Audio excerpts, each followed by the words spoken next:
اتنی پرانی جماعت جو کتاب و سنت کی صحیح ترجمانی کر رہی ہو، جو لوگوں کے لیے رحمت بنی ہو، اس کو لوگ کہتے ہیں یہ نئی جماعت ہے، نعوذ باللہ، کہتے ہیں ان کو انگریزوں نے پیسہ دے کر کے تیار کیا ہے۔ الحمدللہ انگریزوں کا وجود ہندوستان میں نہیں تھا، اس وقت ہم تھے۔ آؤ ذرا تاریخ اٹھاؤ، ہم یہ سمجھتے ہیں، آپ تمام حضرات جانتے ہوں گے کہ ہندوستان، پورے ہندوستان پر ذرا اچھی طرح سے بتائیں مولانا، دہلی پر انگریزوں نے قبضہ کس سن میں کیا بھائی؟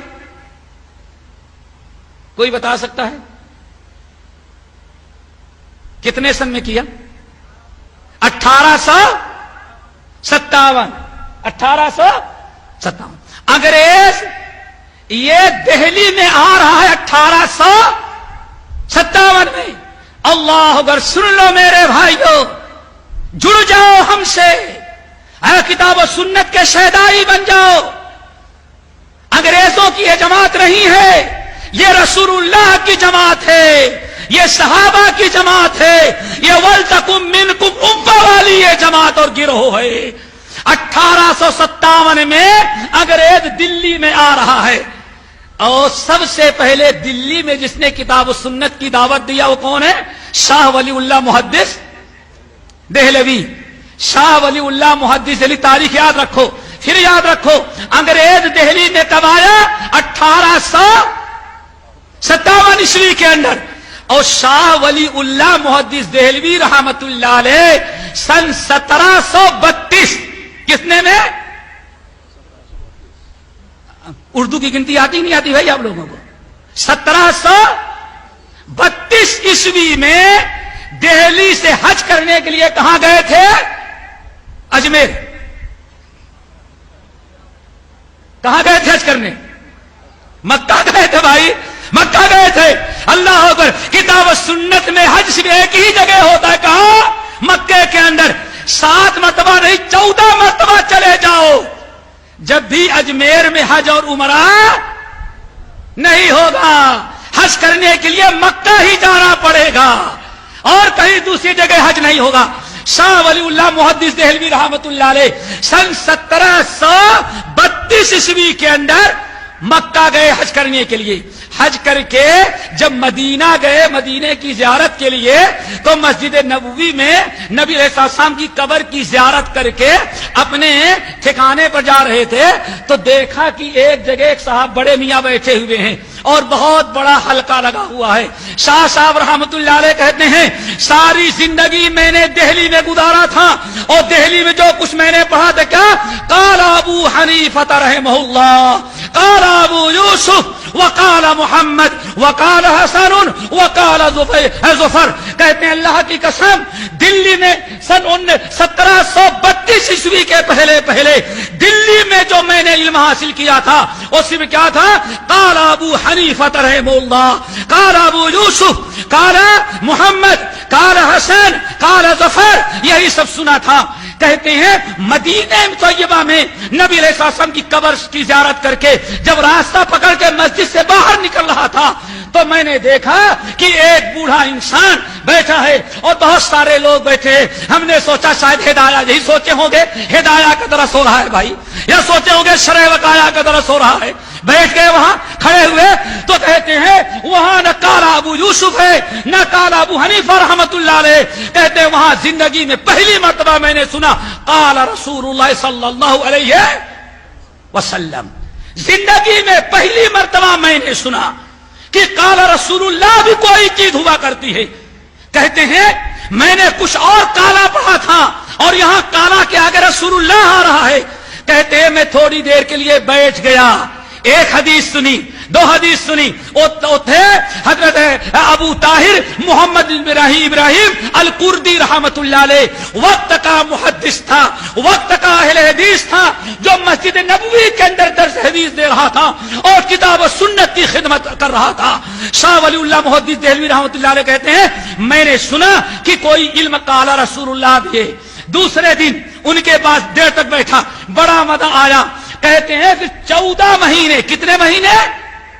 14 مہینے، یعنی تقریباً 1.5 سال میں نے دنیا کی اور کوئی کتاب نہیں اٹھائی، صرف ہم نے پڑھا تو قالا رسول اللہ پڑھا. اللہ اکبر. شاہ صاحب کہتے ہیں جب 14 مہینے تقریباً 1.5 سال میں نے قالا رسول اللہ پڑھا, اب ہمارے دل میں شوق اور جذبہ پیدا ہوا کہ آج تک میں نے دہلی میں جو علم ہم نے پڑھایا ہے اور جو ہم نے تعلیم دی ہے, جو ہم نے حاصل کیا یا ہم نے جو لوگوں کو بتایا ہے وہ تو کچھ اور ہے, اور قالا رسول اللہ تو اب ہمیں سننے میں آیا.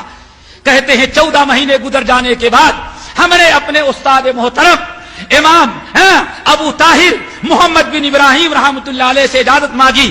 حضرت اگر آپ اجازت دے دیں تو اب میں مدینے میں رہنے کے بجائے اپنے پرانے وطن دہلی میں جاؤں گا اور وہاں جا کر کے قرآن و حدیث کا علم لوگوں میں عام کریں پڑھائیں. کیوں؟ ہمارا بر ہندوستان وہاں صرف قال ابو حنیفہ قال ابو یوسف رحمت اللہ علیہ کہا جاتا ہے, وہاں قال رسول اللہ نہیں ہے.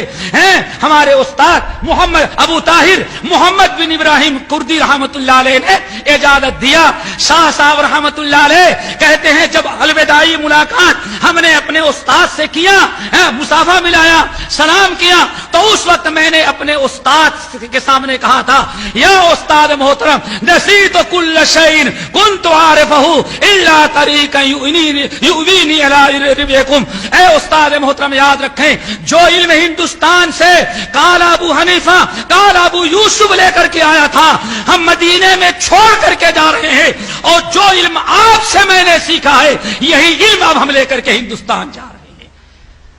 انگریز دہلی میں کب آیا؟ 1857 میں, اور حدیث اہل حدیث دہلی میں حدیث پڑھانے لگا, اور کتاب و سنت کی دعوت کب دیا؟ تقریباً 100 سال پہلے کی زیادہ ہوا. 1857 اور 1732 یعنی 1 صدی پہلے اہل حدیث کہاں پہنچ گئے تھے؟ اہل حدیث کہاں تھے میرے بھائیو؟ مکے میں. کیوں؟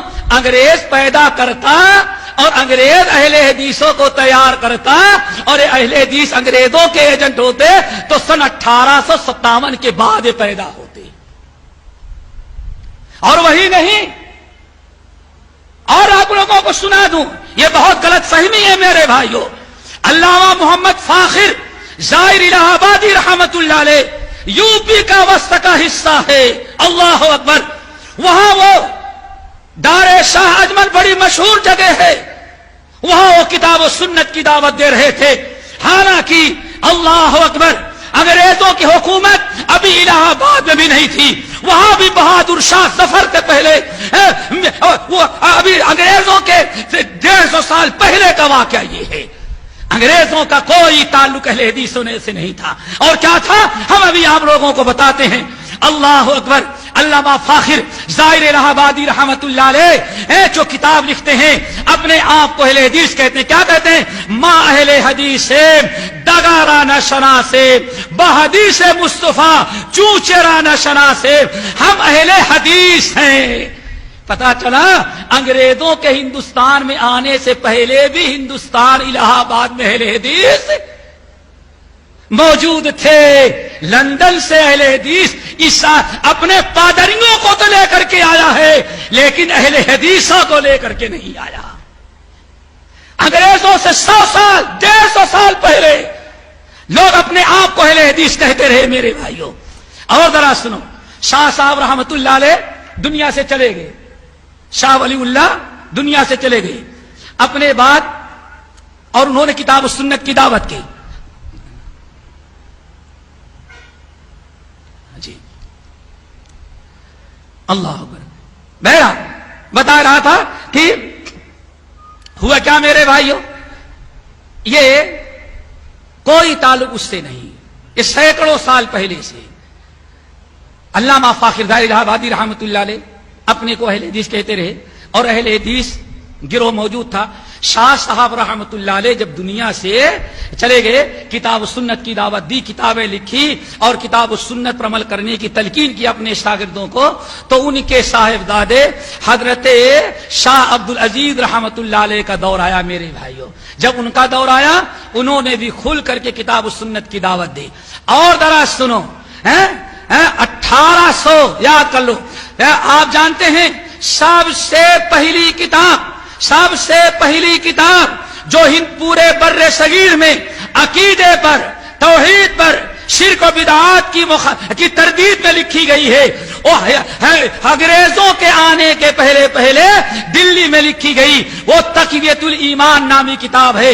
شاہ اسماعیل شہید رحمت اللہ علیہ میرے بھائیو، جو حضرت شاہ ولی اللہ محدث دہلوی رحمت اللہ علیہ کے پوتے تھے شاہ اسماعیل شہید، انہوں نے ہندوستان میں بر صغیر میں موجودہ کفر و شرک بدعات پھیلی ہوئی تھی ان کے خلاف کتاب لکھی. یہ تاریخ کے ہند کے اندر بر صغیر کی سب سے پہلی کتاب ہے میرے بھائیو، تقویۃ الایمان، جو عقیدے پر لکھی گئی. اور سب سے پہلے یہ شائع جو ہوئی ہے 1826 عیسوی کے اندر. کتنے میں میرے بھائیو؟ 1826. انگریز کب آیا؟ 1857 میں. اس کا مطلب ہے کہ شرک بدعات کے خلاف اہل حدیث گروہ اور یہ صحابہ کی جماعت، نبی کی جماعت، کتاب و سنت کی دعوت دینے والی جماعت اپنے فریضے کو ادا کرتی رہی. انگریز ابھی کلکتہ میں تھا اور دلی کے اندر 1826 عیسوی کے اندر تقویۃ الایمان، توحید سنت کی دعوت دینے والی اور شرک بدعات کو مٹانے والی یہ کتاب چھاپی گئی اور لوگوں میں تقسیم کی گئی. لیکن ہوا میرے بھائیو یہ، انگریزوں کے دلی میں آنے سے چند سال پہلے، تاریخ نوٹ کر لو، 1852 عیسوی کے اندر انگریز آیا 1857 میں، اور 1852 عیسوی کے اندر اس کا کسی نے تقویۃ الایمان کا انگلش میں سب سے پہلے ترجمہ کر دیا گیا، عربی سے اردو، اور اردو کے بعد 1852 میں کس زبان میں ترجمہ کر دیا گیا؟ انگریزی میں. اب انگریز جب دلی میں پہنچا تو اس کو انگریزی میں یہ کتاب مل گئی. انگریز آج بھی سمجھتا ہے، پہلے بھی سمجھتا رہا کہ اگر کتاب و سنت کی دعوت عام ہوگی تو دنیا میں اس قوم کو مٹانا اور اس قوم پر غالب آنا بالکل ناممکن ہے. جو قوم کتاب و سنت پر عمل کرنے والی ہو اور جو قوم شرک و بدعات سے بری ہو اور شرک و بدعات سے دور ہو، ایسی قوم پر غالب آنا ناممکن ہوا کرتا ہے. اسی لیے میرے بھائیو، انگریزوں نے جب اس کتاب کو پڑھا، انگریزی نے 1852 میں 57 میں جب آئے اور اس کی تقویۃ الایمان کو انگریزی میں پڑھا تو کہا اگر یہ کتاب عام ہو گئی اور لوگ ہندوستان میں رہنے والے یہ پیشانی صرف اللہ تعالیٰ کے سامنے جھکائیں گے اور یہ ہاتھ صرف اللہ تعالیٰ کے سامنے اٹھے گا اور اطاعت گردن صرف نبی کے سامنے اور نبی کی حدیث کے سامنے جھکائیں گے، تو دہلی کے مسلمانوں پر اور ہندوستان کے مسلمانوں پر قابو پانا، غالب آنا ناممکن ہے. اسی لیے انگریز نے میرے بھائیو جو تحریک نجد کے اندر چلی تھی، وہابی جس کو انگریز کہتا تھا، انگریزوں نے فوراً تقویۃ الایمان پڑھانے والے اور لکھنے والے اور وہ مقدس گروہ جو نبی علیہ السلام کے زمانے سے چلا، اور شاہ ولی اللہ محدث دہلوی، علامہ فاخر ظاہری، شاہ عبدالعزیز دہلوی، شاہ اسماعیل شہید رحمت اللہ علیہ نے جو بنیاد ڈالی تھی، اس سے لوگوں کو بدزن کرنے کے لیے انگریزوں نے کہا یہ وہابی ہیں، اور وہابی کہہ کر کے اہل حدیثوں کو کی دعوت کو، کتاب و سنت کی دعوت کو اس قدر انہوں نے مجروح کیا اور اتنا پروپگنڈا کیا، اللہ اکبر، کہ مسجد کے امام صاحب بیچارے تھے اور بازو میں سپر مارکیٹ تھی، انگریزوں کے دور کا واقعہ ہے، سپر مارکیٹ تھی، وہ بیچارہ ہندو تھا، سپر مارکیٹ والا ہندو ہے، لیکن مسجد کے امام صاحب تھے، انگوٹھا چھاپ لیکن تھے امام، ان سے بڑی محبت کرتا تھا. کیوں؟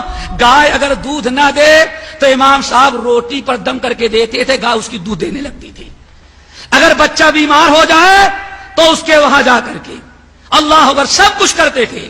پتا نہیں ایک مرتبہ دونوں میں کچھ اختلاف ہو گیا تو وہ بنیا بیچارہ ہندو جو سپر مارکیٹ والا تھا، وہ امام صاحب کو فری میں اناج اور غلہ دیتا تھا، بالکل فری میں، ان سے قیمت نہیں لیتا تھا.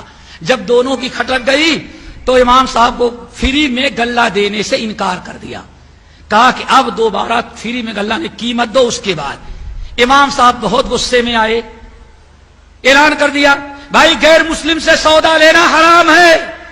لوگوں نے کہا کل تک تو آپ فری میں لیتے تھے، آج حرام کیسے ہو گیا؟ بڑا مسئلہ بن گیا میرے بھائیوں۔